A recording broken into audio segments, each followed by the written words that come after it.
ভয়ানক এক বন্ধ রুমটির মধ্যে রয়েছে অদ্ভুত এক গোলকধাঁধা, যেখানে বন্দী হয়ে আছে প্রায় 50 জন মানুষ। আর তারা প্রত্যেকেই এমন এক ভয়ানক সার্কেলের উপর দাঁড়িয়ে আছে যেখান থেকে বিন্দুমাত্র নড়লে মৃত্যু নিশ্চিত। তবে সেখানে দাঁড়িয়ে থাকলেও তারা বাঁচতে পারবে না, কারণ বাঁচার জন্য তাদেরকে খেলতে হবে ভয়ানক মৃত্যুর খেলা, যেখানে প্রতি 2 মিনিটে মরতে হবে যে কোনো একজনকে। কিন্তু তারা কেউই জানত না যে এখানে তারা কিভাবে এসেছে, আর এমন এক ভয়ানক মরণ খেলায় কারাই বা তাদেরকে ফাঁসিয়েছে। তবে শেষ পর্যন্ত তারা সবাই কি সার্ভাইভ করতে পেরেছিল, নাকি এই মৃত্যুর খেলাতে তাদের সবার মৃত্যু হয়েছিল, সেটাই আমরা দেখব এই মুভিটিতে। তাহলে চলুন ঘুরে আসা যাক ভয়ানক এক মৃত্যুর খেলার গল্প থেকে।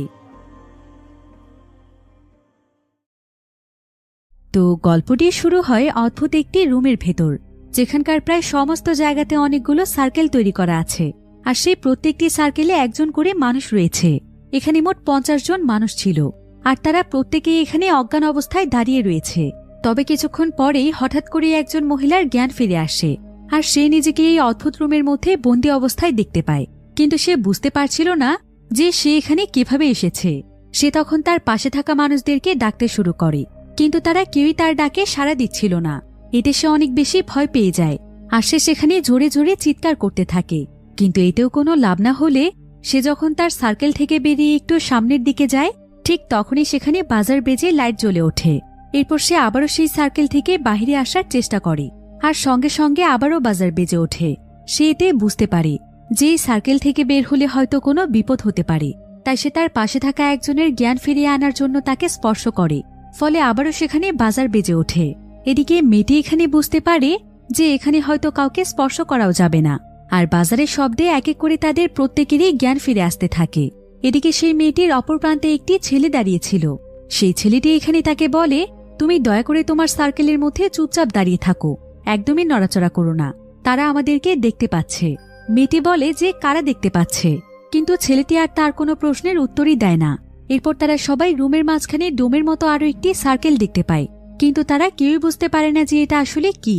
এরপর ঠিক এমন সময় আরো একজন মেয়ের জ্ঞান ফিরে আসে, আর সে মেয়েটি এখানে নিজেকে বন্দি দেখতে পেয়ে দৌড়ে সেখান থেকে পালিয়ে যাওয়ার চেষ্টা করছিল।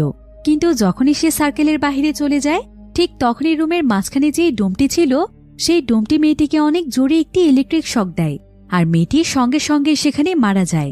এতে তারা সবাই বুঝতে পারে যে কোনোভাবেই এই সার্কেল থেকে বাইরে বের হওয়া যাবে না। তো এর কিছুক্ষণ পরেই রুমটির মধ্যে একটি লাইট অন হয়ে যায়, আর এতে সঙ্গে সঙ্গে প্রত্যেকেরই জ্ঞান ফিরে আসে। এরপর আরেকজন ব্যক্তিও যখন সেখান থেকে পালানোর চেষ্টা করে, তখন সেও সেখানে ইলেকট্রিক শক খেয়ে মারা যায়।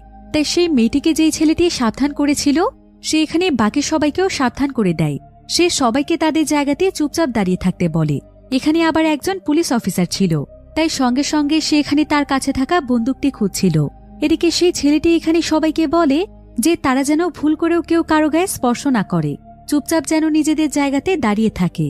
এরপর ঠিক তখনই সেখানে একটি বিপ সাউন্ড হয়, আর সেখানে যে মহিলাটি মারা গিয়েছিল, তারা সবাই সেই মহিলাটির হাতে গোল একটি লাইট দেখতে পায়। এরপর দেখা যায় যে সেই মেয়েটির লাশটি সেখান থেকে একা একাই সরে যায়। এদিকে যে ছেলেটি তাদের সবাইকে সাবধান করছিল, হঠাৎ করে সেই ছেলেটির শরীরেও ইলেকট্রিক শক এসে লাগে, ফলে সেও সেখানে মারা যায়। এতে তারা সবাই অনেক ভয় পেয়ে যায়। এরপর আবারও সেখানে বেশ কয়েকবার বিপ বিপ সাউন্ড হয়ে সেই ডোমের মতো সার্কেলটির মধ্যে ইলেকট্রিক পাওয়ার বাড়ছিল। এদিকে ক্যাপ পরা একটি ছেলে এখানে একটি বিষয় লক্ষ্য করে যে সে এখানে হাতের ইশারায় এখানকার লাইটগুলোকে কন্ট্রোল করতে পারছে, কিন্তু এই ব্যাপারে সে অনেকটাই কনফিউজ ছিল। তাই সে এটা পরীক্ষা করার জন্য একটি লাইটকে ব্যালেন্স করে একজন মেয়ের সামনে নিয়ে গিয়ে থামায়। ফলে সঙ্গে সঙ্গে সেই মেয়েটিও ইলেকট্রিক শক খেয়ে মারা যায়। এতে সবাই আরো বেশি আতঙ্কিত হয়ে পড়ে। এরপর সেই ক্যাপ পরা ছেলেটি সবাইকে বলে, তোমাদের প্রত্যেকের সামনে যে লাইটগুলো রয়েছে, তোমরা চাইলে তোমাদের হাতের ইশারায় লাইটগুলোকে কন্ট্রোল করতে পারবে। আর এটা আমাদের সকলের জন্য একটি গেমের মতো, কারণ আমরা প্রত্যেকেই লাইটগুলোকে কন্ট্রোল করে যার সামনে নিয়ে লাইটটিকে থামাবো, সেই সঙ্গে সঙ্গে মারা যাবে। তাই এখন সিদ্ধান্ত আমাদের প্রত্যেকের উপরে রয়েছে যে পরবর্তী শিকার আমরা কাকে বানাবো, আর এভাবে করেই হয়তো এখানে আমাদেরকে টিকে থাকতে হবে। বিষয়টিতে আমি নিশ্চিত নই, কিন্তু আমার কাছে এমনটাই মনে হচ্ছে। তো সেই ছেলেটির কথা মতো প্রত্যেকেই এখানে নিজেদের সামনে থাকা লাইটগুলোকে কন্ট্রোল করার চেষ্টা করছিল। আর এতে তারা সবাই আরো একটি বিষয় জানতে পারে যে যে ব্যক্তি যে লাইটটির উপরে নিয়ন্ত্রণ করতে পারবে, শুধুমাত্র সেই লাইটটিকে দেখতে পারবে যে সেটা কার কাছে গিয়ে থামছে। এছাড়া বাকি কেউই লাইটটিকে দেখতে পারবে না। অর্থাৎ এখানে কে কার দিকে লাইটটিকে থামাচ্ছে সেটা কেউই জানতে পারবে না। এরপর সেই ছেলেটি এখানে সবাইকে আরো বলে যে প্রতিবার আমাদের সবাইকে সিদ্ধান্ত নিতে হবে যে পরবর্তী শিকার কে হতে যাচ্ছে। আসলে এখানে জানা যায় যে এখানকার প্রত্যেকেই একসঙ্গে এবং একই সময়ে তাদের নিজ নিজ লাইটগুলোকে নিজের ইচ্ছে মতো মানুষদের সামনে নিয়ে পয়েন্ট করবে। অর্থাৎ যার সামনে সবচাইতে বেশি মানুষ তাদের লাইট নিয়ে থামাবে সে একটি কাউন্টডাউনের পরে সঙ্গে সঙ্গেই মারা যাবে। মানে এটা হচ্ছে অনেকটাই ভোটের মতো। আর যেহেতু কারো ভোট কেউ দেখতে পারবে না, তাই কে বেশি ভোট পেয়েছে অর্থাৎ কে মারা যাবে সেটা কেউই জানবে না। এরপর দেখা যায় কিছুক্ষণ পরপরই সেখানে বিপ সাউন্ড হয়ে কাউন্টডাউন হচ্ছিল আর এক এক করে মানুষ মারা যাচ্ছিল। তো এখানে একজন প্রেগনেন্ট মহিলা এই সমস্ত বিষয়গুলোর উপর লক্ষ্য করে সেই প্রথম ভোটের ব্যাপারটি বুঝতে পারে। তাই সে তখন এখানকার সবাইকে বলে যে একে করে এখানে যে সমস্ত মানুষেরা মারা যাচ্ছে তাদেরকে আমরাই চুজ করছি, অর্থাৎ আমরা প্রত্যেকেই তো আমাদের লাইটগুলোকে ব্যালেন্স করছি। এভাবে যার সামনে গিয়ে বেশি লাইট থামছে অর্থাৎ মৃত্যুর জন্য যে ভোট বেশি পাচ্ছে তারাই সঙ্গে সঙ্গে মারা যাচ্ছে। আর তারা সবাই এখানে নিজেদের হাত মুট করে রাখলেই তাদের নিজেদের লাইটটিকে নিয়ন্ত্রণ করতে পারছে। এরপর তাদের মধ্যে একজন বলে আমরা তাহলে একটি প্ল্যান করতে পারি। এখানকার সার্কেলের মধ্যে যতজন মানুষ মারা গিয়েছে আমাদের উচিত সেই মৃত মানুষদেরকে সিলেক্ট করা, কারণ এতে করে বিদ্যুৎ তাদের শরীরে এসে লাগবে। এতে তাহলে আমরা আর কেউই মরব না। এই বিষয়টিতে তারা সবাই রাজি হয়ে যায়। এরপর আবারও বিপ সাউন্ড হয় আর কাউন্টডাউন শেষ হলে দেখা যায় যে তাদের মধ্য থেকে আরও একজন মানুষ মারা গিয়েছে। কিন্তু এতে সকলেই একদম অবাক হয়ে যায়, কারণ যে ব্যক্তি এখন মারা গিয়েছে তার কাছে কেউই তাদের লাইট নিয়ে যায়নি, অর্থাৎ তাকে সবাই সিলেক্ট না করার পরও সে মারা গিয়েছে। তাই তারা সবাই এবার প্ল্যান করে যে তারা এবার কাউকেই সিলেক্ট করবে না। এরপর তারা চুপচাপ সেখানে দাঁড়িয়ে থাকে। কিছুক্ষণ পরেই আবারও বিপ সাউন্ড শুরু হয়। এরপর দেখা যায় যে তাদের প্রত্যেকের সামনেই যতগুলো এরো চিহ্নের লাইট রয়েছে সেই সমস্ত লাইটগুলো রেড থেকে হোয়াইট হয়ে যায়। আর এবার লাইটগুলো প্রত্যেকের দিকেই পয়েন্ট করেছিল। তাই সবাই এতে অনেক ভয় পেয়ে যায়, কারণ তারা ভাবছিল যে এবার হয়তো তারা প্রত্যেকেই মারা যাবে। কিন্তু না, কিছুক্ষণ পরেই সেখানে শুধুমাত্র একজন মানুষ মারা যায়। তাই এখানে কেউই বুঝতে পারছিল না যে আসলে তাদের কি করা উচিত। এরপর একটি ছেলে সেখানে সবাইকে বলে প্রথমত আমাদের সবাইকে শান্ত থাকতে হবে, আর এখানে সার্ভাইভ করতে হলে আমাদেরকে আমাদের বুদ্ধি দিয়ে খেলতে হবে। তবে আমরা কিন্তু একটা সুন্দর পরিকল্পনা করতে পারি। যেহেতু প্রতিবারই আমাদের কাউকে না কাউকে মরতেই হবে, তাই আমাদের সকলের উচিত বয়স অনুযায়ী মানুষদেরকে সিলেক্ট করা, অর্থাৎ যাদের বয়স বেশি আমরা প্রথমে তাদেরকে সিলেক্ট করব। কারণ বৃদ্ধ মানুষেরা তাদের জীবনের প্রায় অনেকটা সময় পার করে এসেছে, কিন্তু যারা ইয়াং জেনারেশনে রয়েছে তাদের এখনো অনেক কিছু করার বাকি আছে। তাই আমাদেরকে যেভাবেই হোক সার্ভাইভ করতে হবে। তবে অনেকেই তার মতের বিরোধিতা করলেও এখানকার বেশিরভাগ মানুষই তার মতের পক্ষে ছিল। এরপর আবারও তাদের সিলেকশন শুরু হলে এখানকার সবচাইতে বৃদ্ধ মানুষটি তাদের সবার কাছে রিকোয়েস্ট করছিল যে তাকে যেন তারা না মারে। এরপর কিছুক্ষণের মধ্যে সেখানে বিপ সাউন্ড হয় আর সঙ্গে সঙ্গেই সেই বৃদ্ধ লোকটি মারা যায়। আসলে এখন এখানে কাউকে না কাউকে তো মরতেই হবে, তাই এটা করা ছাড়া তাদের আর কোনো উপায় ছিল না।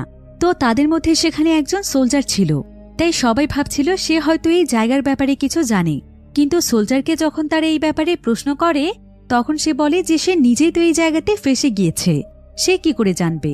এবার তাদের পেছনে দাঁড়িয়ে থাকা একটি ছেলে বলে যে তার নাকি মনে আছে এখানে আসার পূর্বে তার সঙ্গে কি ঘটেছিল।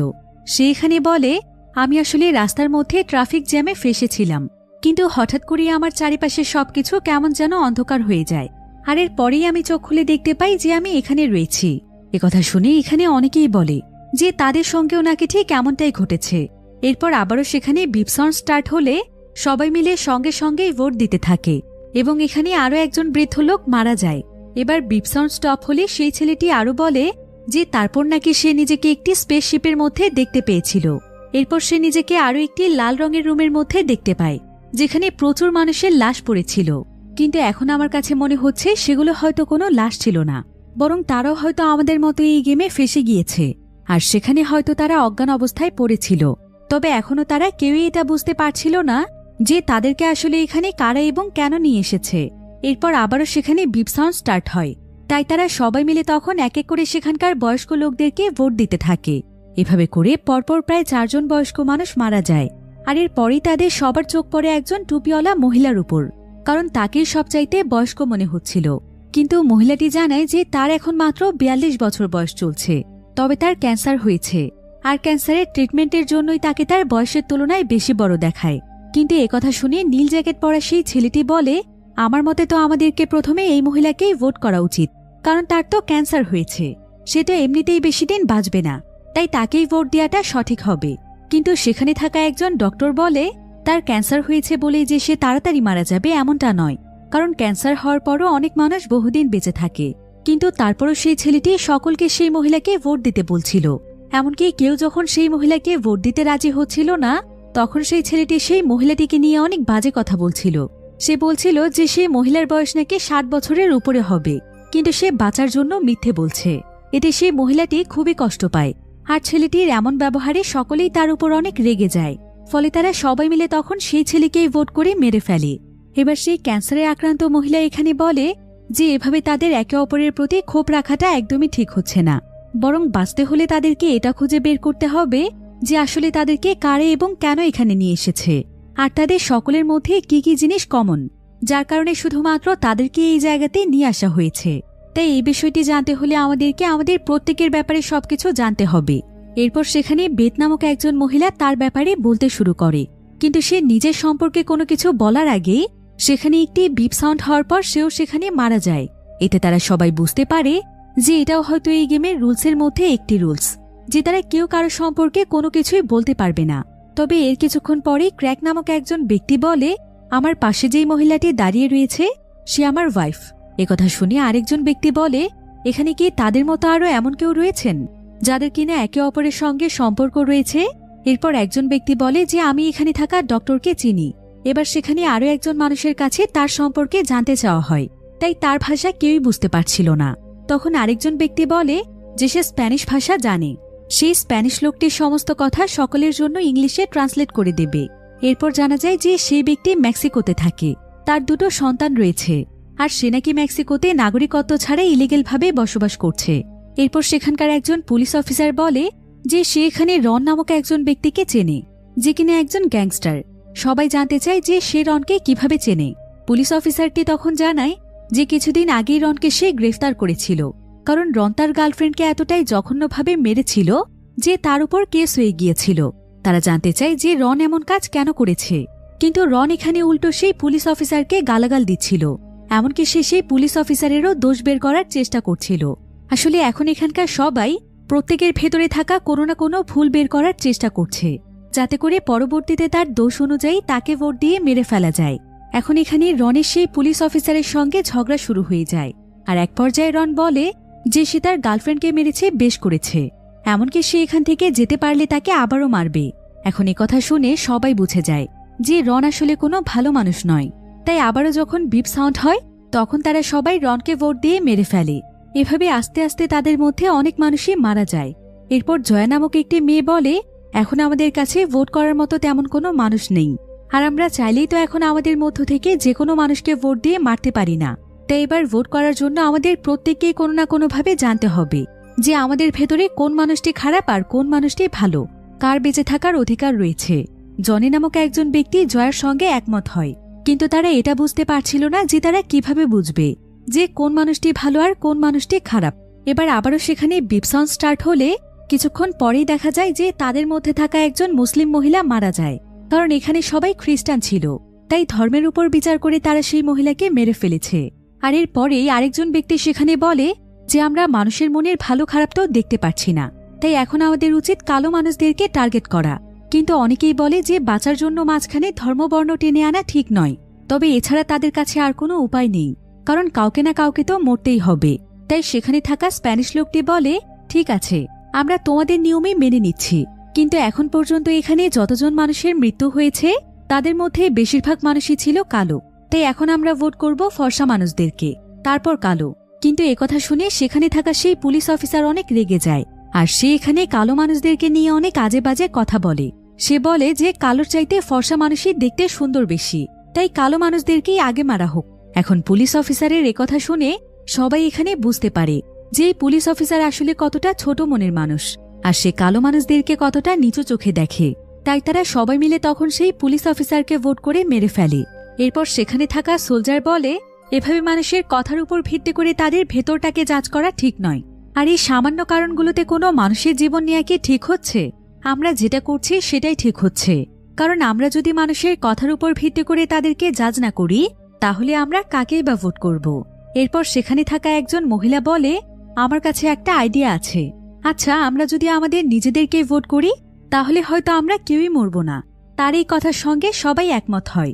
এরপর আবারও যখন বিপ সাউন্ড বেজে ওঠে, তখন তারা সবাই নিজেদেরকেই ভোট করে, কিন্তু এতেও কোনো লাভ হয় না। আরও একজন সেখানে মারা যায়। এরপর তারা ডিসাইড করে যে তারা প্রত্যেকেই তাদের পাশের জনকে ভোট দেবে, তাহলে সবার কাছে একটি করে ভোট থাকবে। এখন এই কাজটি করার পরেও দেখা যায় যে আরও একজন মানুষ মারা গিয়েছে, অর্থাৎ তাদেরকে কাউকে না কাউকে ভোট করতেই হবে। তাই তারা এবার স্বাভাবিক নিয়মেই ভোট করে। কিন্তু এবার এই ভোটটি একজন লোক এবং একজন প্রেগনেন্ট মহিলার মধ্যে ড্র হয়ে যায়। তাই এখন এই দুজনের মধ্যে একজনকে ভোট করতে হবে।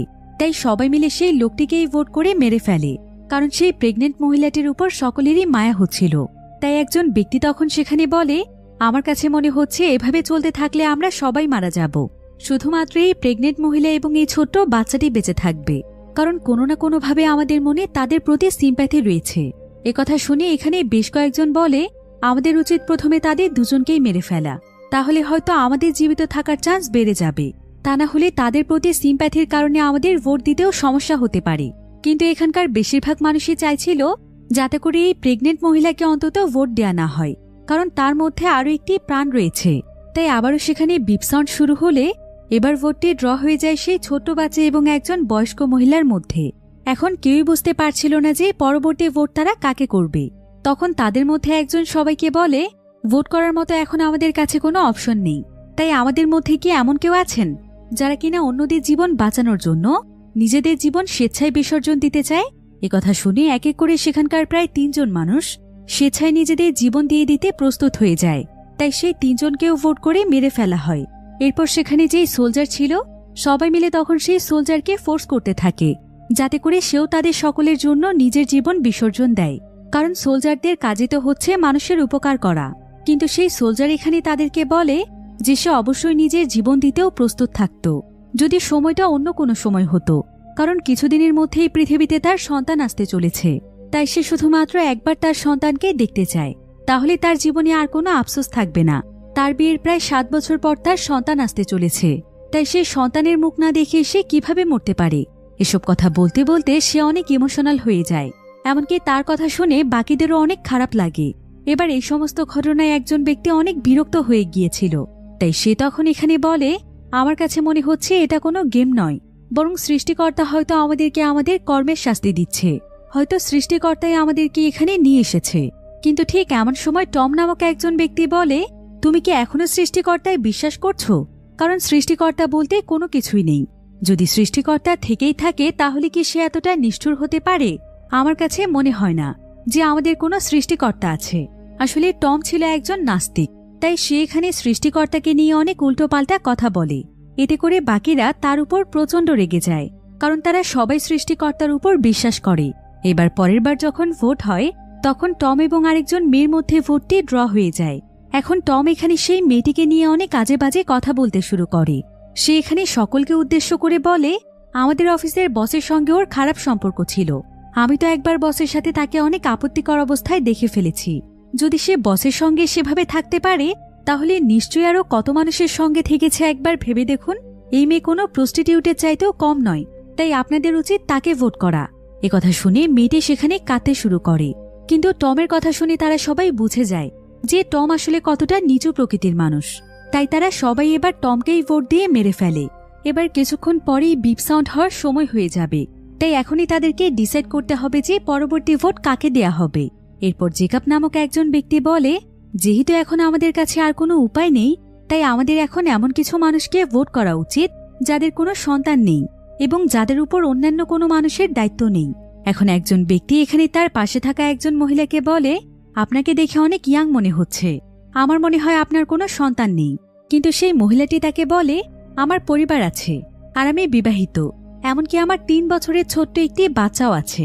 এরপর সেই ব্যক্তি এখানে মহিলাটিকে বলে, আপনি হয়তো জানেন না যে আপনাকে আমি চিনি আর আপনার সম্পর্কে আমি সবকিছুই জানি। আপনি একজন লেসবিয়ান, যদিও আপনি একজন ছেলেকেই বিয়ে করেছেন এবং আপনার সন্তানও হয়েছে, কিন্তু কখনো কি ভেবে দেখেছেন যে আপনার সন্তান আপনার কাছ থেকে কি শিখবে? সমাজের মধ্যে নোংরামি ছড়ানোর জন্য আপনার মতো মানুষেরাই যথেষ্ট। তবে লোকটির কথা শুনে সবাই তার উপরে অনেক রেগে যায় আর তারা তাকেই ভোট করে মেরে ফেলে। এরপর আবারও সেখানে বিপ সাউন্ড স্টার্ট হলে তারা সবাই মিলে নিয়ম অনুযায়ী ভোট করে। আর এবার ভোটটি ড্র হয়ে যায় একজন ব্যক্তি এবং একজন মহিলার মধ্যে। তবে এখানে জানা যায় যে তারা দুজন একে অপরকে ভালোবাসে আর কোনো একভাবে তারা দুজনই একসঙ্গে এই জায়গাতে পৌঁছে গিয়েছে, তাই তারা একে অপরকে বাঁচাতে চাইছিল। লোকটি বলছিল তাকে ভোট করতে আর মহিলাটি বলছিল তাকে ভোট করতে। তাই সেখানে থাকা সবাই অনেক কনফিউজড হয়ে যায় যে আসলে তাদের কাকে ভোট করা উচিত। এখন এই সমস্ত বিষয় চিন্তা করতে করতে ভোট করার সময় শেষ হয়ে যায়। ফলে দেখা যায় সঙ্গে সঙ্গেই তারা দুজনই সেখানে মারা যায়। এতে করে এখানকার সবাই আরও একটি নতুন রুলসের ব্যাপারে জানতে পারে যে যদি দুজন মানুষের মধ্যে ভোট ড্র হয়ে যায় আর পরবর্তীতে দুজনের মধ্যে কাউকেই ভোট না করা হয় তাহলে সেখানে সেই দুজনই মারা যাবে। এরপর সেখানে থাকা ট্রাভিস নামক একজন ব্যক্তি বলে, আচ্ছা আপনাদের সবার কাছে কি আসলেই মনে হচ্ছে যে আমরা কেউ এখান থেকে বেঁচে ফিরতে পারবো? আমার তো মনে হয় না, কারণ আমরা শুরু থেকে যতগুলো রুলস দেখছি প্রত্যেকটি রুলসে কেউ না কেউ মারা যাচ্ছে। এমনকি আমরা প্ল্যান করেও যদি কোনো উপায় বের করার চেষ্টা করছি তাহলে তাতেও কেউ না কেউ মারা যাচ্ছে। একথা শুনে সেখানে থাকা এরিক নামক ছেলেটি বলে, যেভাবে এই গেমটি চলছে এতে তো পরিষ্কারভাবেই বোঝা যাচ্ছে যে শেষ পর্যন্ত এই প্রেগনেন্ট মহিলাই বেঁচে থাকবে, কারণ আমরা তো আর তাকে ভোট করছি না। আর তাই শেষ পর্যন্ত সেই প্রেগনেন্ট মহিলার সামনে আরও একজন টিকে থাকবে। এরপর তাদের দুজনের মধ্যে ভোট হওয়ার পর একজন টিকে থাকবে, আর তখন সেই প্রেগনেন্ট মহিলা টিকে থাকবে যদি তার সামনে থাকা মানুষটি তার জন্য নিজের জীবনকে স্যাক্রিফাইস করে। তবে সবচাইতে জরুরি বিষয় হচ্ছে শেষ পর্যন্ত কিন্তু এই দুজনের মধ্যেই ম্যাচ ড্র হয়ে যাবে। তখন তারা দুজন কি করবে, কারণ এই মেয়েটি ছিল এই প্রেগনেন্ট মহিলারই সন্তান। এরপর একজন বয়স্ক লোক বলে যে তাদের তাহলে এখন পরবর্তী ভোটটি দেওয়া উচিত এই বাচ্চা মেয়েটিকে, কারণ শেষ পর্যন্ত যদি মা মেয়ের মধ্যে ড্র হয়ে যায় তাহলে কোনো মা কি পারবে তার নিজের সন্তানকে ভোট দিয়ে মেরে ফেলতে? তাই এই সিদ্ধান্তটি সেই মহিলার জন্য কঠিন হয়ে দাঁড়াবে। এজন্য সবচাইতে ভালো হবে আমরা এই ছোট্ট মেয়েটিকে ভোট করি। কিন্তু একথা শুনে বেশিরভাগ মানুষই তার উপর রেগে যায় আর বলে যে ওই বাচ্চা মেয়েকে ভোট না করে তো আপনাকে ভোট করা উচিত। কিন্তু লোকটি তখন তাদের সবাইকে জানায় যে সে একটি স্বেচ্ছাসেবী সংস্থায় কাজ করে আর তার উপরে প্রচুর মানুষের দায়িত্ব রয়েছে। সে অনেক এতিম বাচ্চাদের দেখাশোনা করে, এমনকি সমাজের নানা ধরনের সেবামূলক কাজে সে নিয়োজিত রয়েছে। তাছাড়া তার একটি এজেন্সি আছে যেখানে সে অনেক গরিব মানুষদেরকে লোন দিয়ে সাহায্য করে, তাই তাকে এই সমাজের প্রয়োজন। এখন সবাই মিলে এই সমস্ত ব্যাপারে তর্ক করতে করতে তারা দুটো গ্রুপে বিভক্ত হয়ে যায়, যাদের মধ্যে একটি গ্রুপ ছোট্ট বাচ্চাটিকে ভোট করার পক্ষে ছিল আর আরেক দল মানুষ চাইছিল অন্য কাউকে ভোট করতে। এরপর একজন বলে যে তাদের এখন সকলের কাছ থেকে এটা জানা উচিত যে আমাদের মধ্যে কে বেঁচে থাকলে সমাজের জন্য বেশি উপকারে আসবে। কিন্তু অনেকেই বলে যে এভাবে কখনো ডিসাইড করা যাবে না, কারণ যদি এভাবেই ডিসাইড করতে হয় তাহলে তো আমাদেরকে সবার আগে এই প্রেগনেন্ট মহিলাকেই ভোট করতে হবে, কারণ সে তো একজন হাউসওয়াইফ, সে সমাজের জন্য কি উপকারে আসবে। তখন আরেকজন বলে সে কি উপকারে আসবে এটা এখানে মূল বিষয় নয়, বরং মূল বিষয় হচ্ছে সে মা হতে চলেছে এবং তার মাঝেও আরেকজন মানুষের প্রাণ আছে। হয়তো সেই বাচ্চাটি একসময় সমাজের জন্য অনেক ভালো কিছু করবে। এসব কথা বলতে বলতেই আবারও ভোটের সময় চলে আসে আর বিপ সাউন্ড বেজে ওঠার সঙ্গে সঙ্গেই সবাইকে আবারও ভোট করতে হয়। এরপর দেখা যায় যে সেই বয়স্ক লোক এবং বাচ্চা মেয়েটির মধ্যে ভোট ড্র হয়ে যায়, তাই বাধ্য হয়ে সবাই বয়স্ক লোকটিকে ভোট করে মেরে ফেলে। এরপর আবার ভোট হলে বাচ্চাটির সঙ্গে সেখানকার স্প্যানিশ লোকটির ড্র হয়ে যায়। একটি টিম তখন বাচ্চাটিকে ভোট করে মারতে চায়, কিন্তু স্প্যানিশ লোকটি ছিল বাচ্চাটির পক্ষে, তাই সেই বাচ্চাটিকে বাঁচানোর জন্য সে নিজেই সার্কেল থেকে বের হয়ে মারা যায়। এরপর দেখা যায় তাদের মধ্যে যে দুটো গ্রুপ তৈরি হয়েছিল সেই দুটো গ্রুপের মধ্যে প্রেগনেন্ট মহিলা এবং তার মেয়েকে মারার পক্ষে যারা ছিল তাদের গ্রুপের সংখ্যা বেশি ছিল, আর যারা সেই প্রেগনেন্ট মহিলা এবং তার মেয়ের পক্ষে ছিল তাদের গ্রুপের সদস্য সংখ্যা কম ছিল। তবে বিপক্ষ টিম যে এক হয়ে খেলছে সেটা প্রথম টিমের কেউই বুঝতে পারছিল না, কারণ তাদের সবার মধ্যে কথা হয়েছে যে কেউ এই বাচ্চা মেয়ে এবং এই প্রেগনেন্ট মহিলাকে ভোট করবে না। কিন্তু তারপরও বারবার সেই বাচ্চা মেয়েটির সঙ্গে ভোট ড্র হচ্ছিল। এবার এই বাচ্চাটির পক্ষে যেই টিমটি ছিল সেই টিমটির মধ্যে এরিক নামক একজন ছেলেও রয়েছে। কিছুক্ষণ পরেই এরিক এখানে বুঝতে পারে যে এখানে কিছু মানুষ ইচ্ছে করেই এমনভাবে ভোট করছে যাতে করে সেই বাচ্চা মেয়ে এবং আরেকজন মানুষের মধ্যে ড্র হয়ে যায়, আর সেই বাচ্চা মেয়েটির ড্র যেন হয়ে যায় এমন একজন ব্যক্তির সঙ্গে যে কিনা এই বাচ্চা মেয়ে এবং তার মায়েরই পক্ষের লোক। আর এটা করছে বিপক্ষ টিমে সবাই মিলে, যাতে করে বাচ্চা মেয়েটিকে বাঁচানোর জন্য তাদের পক্ষে থাকা মানুষেরা নিজেরাই নিজেদের জীবন দিয়ে দেয়। এরপর এভাবে করে যখন তাদের পক্ষে সবাই মারা যাবে তখন তারা সেই বাচ্চা মেয়ে এবং এই প্রেগনেন্ট মহিলাটিকে ভোট করে মেরে ফেলবে। এটাই হচ্ছে তাদের প্ল্যান। এরপর দেখা যায় যে দুটো গ্রুপের মধ্যে এখন সমান সদস্য রয়েছে। এখন যে গ্রুপ সেই বাচ্চা মেয়েটির বিপক্ষে ছিল সেই গ্রুপের একজন লোক বলে যে এখন তাদের এরিকদের গ্রুপ থেকে সোলজারকে মেরে ফেলা উচিত, কিন্তু সোলজার বলে যে তাকে নয়, বরং এখন তাদের সবার ভোট দেওয়া উচিত ক্র্যাকের ওয়াইফকে, যে কিনা তাদের গ্রুপে রয়েছে, কারণ সেও তো একজন হাউস ওয়াইফ। সে কি দেশ এবং জাতির জন্য কোনো উপকারে আসবে? কিন্তু তার উপর তো অনেক দায়িত্ব রয়েছে। সে দেশের জন্য লড়ছে, সে দেশের মানুষের উপকার করছে, আর তার বয়সও তো এখন অনেক কম। দেশকে দেওয়ার মতো এখনো তার কাছে অনেক কিছুই আছে, তাই তাকে যেন ভোট করা না হয়। এখন ক্র্যাক এখানে নিজের ওয়াইফকে বাঁচানোর জন্য সে ইচ্ছে করে এরিকদের গ্রুপের পক্ষে কথা বলতে শুরু করে। এরপর সেখানে বিপ সাউন্ডের মাধ্যমে আবারও ভোট শুরু হলে সে গোপনে তার নিজের গ্রুপেরই একজন সদস্যের বিরুদ্ধে ভোট করে। সে তখন সঙ্গে সঙ্গে সেখানে মারা যায়। আসলে ক্র্যাকের সঙ্গে সঙ্গে সেই ব্যক্তিকে এরিকদের গ্রুপে সবাই ভোট করেছিল, কারণ সে বিনা কারণে সোলজারকে মারতে চাইছিল, যার ফলে সেই গ্রুপের সদস্য আরও কমে যায়। কিন্তু সেই গ্রুপটিতে ডেভিড নামক লম্বা চুলওয়ালা যে ব্যক্তিটি ছিল সে এখানে ক্র্যাকের উপর প্রচণ্ড রেগে যায়, কারণ ক্র্যাক কিনা শেষ পর্যন্ত তাদের গ্রুপের বিরুদ্ধেই ভোট করল। ডেভিড তখন এখানে ক্র্যাককে বলে, তুমি কি ভেবেছ তাদের গ্রুপে গিয়ে তুমি তোমার ওয়াইফকে বাঁচিয়ে নিয়েছ? কিন্তু তুমি হয়তো এটা ভুলে যাচ্ছ, ওরা এই বাচ্চা মেয়ে এবং এই প্রেগনেন্ট মহিলাকে বাঁচানোর জন্য তোমার ওয়াইফকে আগে ভোট করবে। আমার তো মনে হয় তুমি এটা জানতে, কিন্তু তুমি জেনে শুনেও তোমার ওয়াইফকে বিপদের মধ্যে ফেলেছ। তুমি কি তোমার ওয়াইফকে ভালোবাসো না? আচ্ছা, 1 মিনিট, আমার তো সন্দেহ হচ্ছে এই মহিলা কি সত্যিই তোমার ওয়াইফ? এ কথাটি ডেভিডের মাথায় আসতেই ডেভিড একদম সিরিয়াস হয়ে যায়। তবে সকলেই ডেভিডকে বলে যে এটা শুধুমাত্র তার সন্দেহ, কিন্তু ডেভিড এখানে ক্র্যাক এবং সেই মহিলার পেছনে লেগে যায়। সে এখানে সেই মহিলাকে প্রশ্ন করে, আচ্ছা আপনি বলুন তো যে আপনার হাজবেন্ডের নাম কি? আসলে ক্র্যাক যখন তাদের সবাইকে তার নাম বলেছিল তখন এই মহিলাটি অজ্ঞান অবস্থায় ছিল। এরপর দেখা যায় যে মহিলাটি ক্র্যাকের নাম বলতে পারে না, অর্থাৎ আসলেই তারা দুজন হাজব্যান্ড ওয়াইফ নয়, বরং ক্র্যাক প্রথমে সবার সিম্প্যাথি পাওয়ার জন্যই সবাইকে মিথ্যে বলেছে, কারণ এখানে কেউই তার ওয়াইফের সামনে হাজব্যান্ডকে আর হাজব্যান্ডের সামনে ওয়াইফকে মারতে চাইবে না। আর যাতে করে কেউ তার উপর সন্দেহ করতে না পারে তাই সে ইচ্ছে করে সেই মহিলাকে বাঁচানোর বাহানায় এরিকদের টিমে চলে এসেছে, কারণ এরিকদের টিমের সদস্য সংখ্যা এখন বেশি ছিল। এখন ক্র্যাক যেহেতু তাদের সকলের সঙ্গেই ধোঁকাবাজি করেছে, তাই এবার বিপসান স্টার্ট হলে সবাই তাকেই ভোট করে মেরে ফেলে।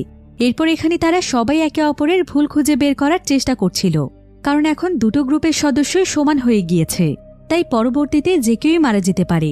এখন তাদের মধ্যে তর্ক চলতে চলতে আবারও বিপ সাউন্ড স্টার্ট হয়, ফলে তারা সবাই এতে অনেক দ্বিধাদ্বন্দ্বে পড়ে যায়। তাই বিপ সাউন্ড শেষ হওয়ার সময় শেষ হয়ে আসছিল, যার ফলে সবাই তাড়াহুড়ো করে কোনো মতে ভোট দিয়ে দেয়। তাই দেখা যায় যে এখন প্রায় 5 জন মানুষের মধ্যে ভোট ড্র হয়ে গিয়েছে। এখন কেউই এখানে ডিসাইড করতে পারছিল না যে তারা 5 জনের মধ্যে কাকে ভোট করবে। তো তারপরও তারা আবারও ভোট করলে এবার 4 জনের মধ্যে ড্র হয়। এরপর তাদের 4 জনের মধ্যে ভোট করতে করতে সময় শেষ হয়ে যায়, ফলে কোনো ভোট না পাওয়ার কারণে এই 4 জনই মারা যায়। এখন এখানে শুধুমাত্র 7 জন মানুষ বেঁচে আছে, যার ফলে এই গেমটি আরও বেশি কনফিউজিং হয়ে যায়। এরপর ঠিক তখনই একজন ব্যক্তি নিজে থেকেই সার্কেল থেকে সরে গিয়ে মারা যায়, কারণ সে অনেক নরম মনের মানুষ ছিল, তাই সে এটা চায় না যে তার জন্য কারো মৃত্যু হোক। এখন তার মৃত্যুর পর এখানে মাত্র 6 জন মানুষ বাকি আছে। এরপর এই 6 জনের মধ্যে তারা 3 জন 3 জন করে দুটো গ্রুপে ভাগ হয়ে যায়। প্রথম গ্রুপের লিডার হচ্ছে ডেভিড এবং দ্বিতীয় গ্রুপটির লিডার হচ্ছে এরিক। কিন্তু এখন এই 6 জনের মধ্যে কোনো একজনকে যে কোনো একটি গ্রুপে চলে যেতে হবে, অর্থাৎ একটি গ্রুপে 4 জন থাকতে হবে আর অন্য গ্রুপে 3 জন, কারণ এটা না করলে দুটি গ্রুপের মানুষ যদি একে অপরকে ভোট করে তাহলে ভোট এখানে ড্র হয়ে যাবে। এতে করে তারা 6 জনই একসঙ্গে মারা যেতে পারে। তাই ডেভিড এখানে এরিকের সঙ্গে একটি ডিল করতে চায়। সে এখানে এরিককে বলে যে সে তার টিম থেকে একজন মেয়েকে দিচ্ছে, যাকে পরবর্তী ভোটে এরিকের টিমের সবাই ভোট দিয়ে মারতে পারবে, কিন্তু এর বিনিময়ে তার পরবর্তী ভোটে এরিকের টিম থেকেও একজনকে দিতে হবে। এতে করে তাহলে পরপর দুটো ভোটে 2 জন মানুষ মারা যাবে, আর তা না হলে তো তাদের 6 জন মানুষেরই মৃত্যুর ঝুঁকি রয়েছে। এরিক প্রথমে কিছুটা দ্বিধাদ্বন্দ্বে পড়ে যায়, কিন্তু এরপর সে নিজেও বুঝতে পারে যে ডেভিড যেটা বলছে ঠিকই বলছে। কিন্তু এরিক ছিল অনেক স্মার্ট, তাই তার মাথায় আরও একটি প্ল্যান চলছিল, যেটা আমরা পরে জানতে পারব। এরপর এখানে দেখা যায় এরিকের টিমে যারা ছিল এরিক ইশারা দিয়ে তাদেরকে আশ্বাস দেয় যে তাদের কিছুই হবে না। অন্যদিকে একইভাবে ডেভিডও তার টিমের লোকদেরকে আশ্বাস দেয়। এরপর প্রতিবারের মতো আবারও বিপ সাউন্ড বেজে ওঠে আর সবাই মিলে এখানে ভোট করে। কিন্তু ডেভিডের টিমে শান্ত একজন লোক ছিল, যে কিনা ভোট না করে চুপচাপ দাঁড়িয়েছিল। এদিকে ভোট করার সময় শেষ হয়ে যাচ্ছিল, কিন্তু তারপরও লোকটি ভোট না করলে ডেভিড তখন লোকটিকে ভোট করার জন্য ফোর্স করছিল। কিন্তু এমন সময় ভোট করার সময় শেষ হয়ে যায়। এরপর দেখা যায় ডেভিডের টিমের সেই মহিলাটি মারা যায়। তবে এখন মারা যাওয়ার কথা ছিল এরিকের টিমের সেই ছোট্ট মেয়েটির, কারণ এরিকে ছোট্ট মেয়েটিকে নিয়েই ডিল করেছিল। তবে ডেভিডের টিমের সেই লোকটি ভোট না করার কারণে সেই ছোট বাচ্চাটি পায় 2টো ভোট এবং সেই মহিলাটি পায় 3টি ভোট, যার ফলে সে মারা যায়। আর এই ডিলটি এরিক জেনে বুঝেই করেছিল। কিন্তু ডেভিড যখন কোনো কিছুই বুঝতে পারছিল না, তখন এরিক তাকে জানায় যে ডেভিডের টিমের যে লোকটি রয়েছে সে তো গেমের শুরু থেকেই কাউকেই ভোট দেয়নি, কারণ সে হয়তো কোনো মানুষকেই মারতে চায়নি। আর এই বিষয়টি খুব ভালোভাবেই লক্ষ্য করেছিল এরিক। আর তাই সে জেনে বুঝে ডেভিডের সঙ্গে এই ডিলটি করেছে, কারণ সে খুব ভালোভাবেই জানত যে এই ডিলের মাধ্যমে তার টিমের কারোই কিছু হবে না। কিন্তু একথা শুনে ডেভিড প্রচণ্ড রেগে যায়। তবে ততক্ষণে আবারও বিপ সাউন্ড বেজে ওঠে। এখন এরিকের টিমে যেহেতু বেশি সদস্য ছিল, তাই তারা সবাই মিলে তখন ডেভিডকেই ভোট দিয়ে মেরে ফেলে, কারণ ডেভিড শুরু থেকেই এই বাচ্চা মেয়ে এবং তার মায়ের পেছনে লেগে আছে। এখন এখানে আর মাত্র 4 জন মানুষ রয়েছে, যার মধ্যে 3 জনই ছিল এরিক এবং তার টিম, আর আরেকজন ছিল সেই ভোট না দেয়া ব্যক্তি। এখন এই ব্যক্তি যেহেতু কাউকে ভোট করবে না, তাই এরিক এবং তার টিমের সবাই মিলে তাকে ভোট করে, ফলে সেও মারা যায়। আসলে তারা সবাই ভেবেছিল যে এই গেমটিতে যে শেষ 3 জন বেঁচে থাকবে তারাই হয়তো উইনার হবে এবং তারা এখান থেকে বের হতে পারবে। কিন্তু না, এমনটা হয় না। কিছুক্ষণ পরেই আবারও বিপ সাউন্ড বেজে ওঠে, অর্থাৎ তাদেরকে আবারও ভোট করে কাউকে না কাউকে মারতে হবে। এটা জানতে পেরে সেই মহিলাটি এখানে কাঁদতে শুরু করে, কারণ তার পক্ষে তার মেয়ে এবং এরিকের মধ্যে কাউকেই ভোট দেওয়া সম্ভব নয়। এরিক তো তাকে শুরু থেকেই বাঁচিয়ে এসেছে, আর সে তো তার নিজের সন্তানকে মারতে পারে না, তাই সে কি করবে কিছুই বুঝতে পারছিল না। কিন্তু এরিক তখন তাকে শান্ত হতে বলে।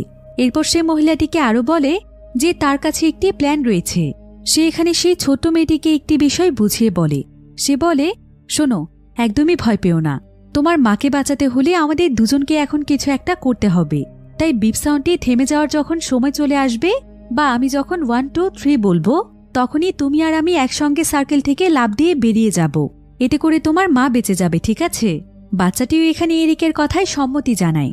এ সময় অনবরত বিপ সাউন্ড চলছিল, তাই এরিক সেখানে 1 2 3 বলতেই বাচ্চা মেয়েটি লাফ দিয়ে সার্কেল থেকে বেরিয়ে যায়।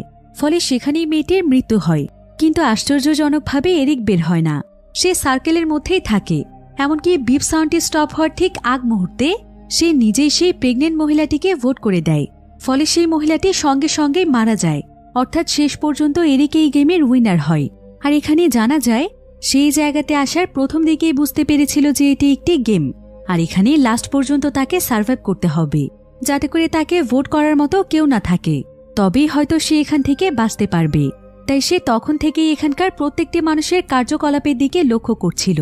আর যখন সে দেখতে পায় যে এখানে ভালো মানুষদেরকে প্রাধান্য দেওয়া হচ্ছে, তখনই সে ভালো সাজার জন্য এই বাচ্চা এবং এই প্রেগনেন্ট মহিলার পক্ষ নেয়। আর সেই অনুযায়ী তার পরবর্তী চালগুলো চালতে থাকে।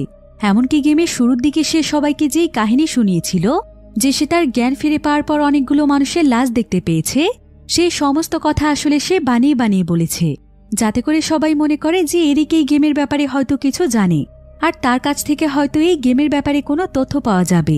এটা মনে করে কেউ যেন তাকে ভোট করে মেরে না ফেলে, তাই সে এগুলো সবাইকে শুনিয়েছিল। আর এভাবে করে সে প্রত্যেককেই টার্গেট করে খেলছিল। এমনকি সেই প্রেগনেন্ট মহিলাকেও এটা বোঝানোর চেষ্টা করছিল যে সে তাকে বাঁচাতে চায়, যাতে করে সেই প্রেগনেন্ট মহিলাও তাকে ভোট দিতে দ্বিধাদ্বন্দ্বে পড়ে যায়। এখন এরিকের এই মাস্টার প্ল্যান কমপ্লিট হয়ে যাওয়ায় সে অনেক খুশি ছিল। কিন্তু ঠিক এমন সময় দেখা যায় যে তাকে কেউ একজন ভোট করেছে। এরিক তো কিছুই বুঝতে পারছিল না যে তাকে আবার কে ভোট করলো।